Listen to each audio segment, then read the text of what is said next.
Growing up in the time frame that I grew up in, we have Tiger Woods. So every time you turn on the TV, Tiger Woods playing, it's like, that looks fun. Like, he's really good. I want to try that, right? And so, but I never really was afforded the opportunity to do that because I was always in baseball. Baseball. That was Payton Scarbrough's sport, and he excelled at it. So much so that he earned a Division I scholarship to play at Liberty University. Payton Scarbrough has had himself a great couple of weeks. And after his playing career ended, Scarbrough would remain with the Flames as a member of the coaching staff. You know, my dad was a coach. I looked up to him a lot. I got to see the lives that he got to impact. And it's such a great opportunity to witness and to pour into others and to just help people be the best version of themselves. So I just knew that if I couldn't play it, I would want to coach it or just still be around it. So there was no doubt in my mind it was going to be coaching when I got done playing. But after serving on the Liberty staff for 2+ years, Scarbrough and his wife Danny began to sense a calling to something different. Not to a job, but to a state. We got a little inkling in our hearts of like, we should move to Florida. I just felt this calling here, and I never really knew what the calling was. But yeah, we moved down here and it was just like, this is what we're supposed to do, and we did it. We took a leap of faith and it was just, here we are. You know?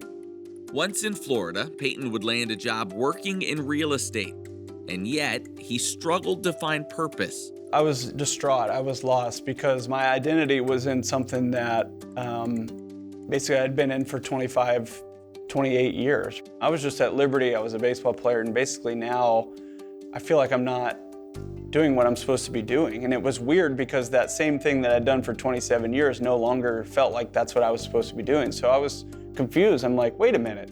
You know, this is what I was supposed to, this is what I've been doing my whole life. Unsure of what would come next, Payton would take a part-time job at Bonita Bay Club, a local golf course. So it was just basically for fun because I knew, you know, if you work at a golf course, you know, you got the privileges of working at a golf course. So you could play, you could practice. So I thought, great. I was working outside as a cart guy and just cleaning clubs and interacting with the members and, you know, getting bags or whatever I needed to do. Until one day when the club's director of instruction said something that would change the course of Payton's life.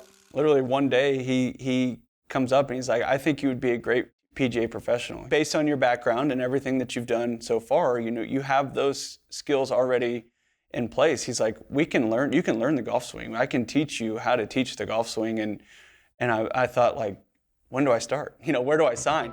Payton would attack the opportunity. The PGA of America gives a time limit of 9 years to complete their series of tests and curriculum. Payton finished it in 11 months.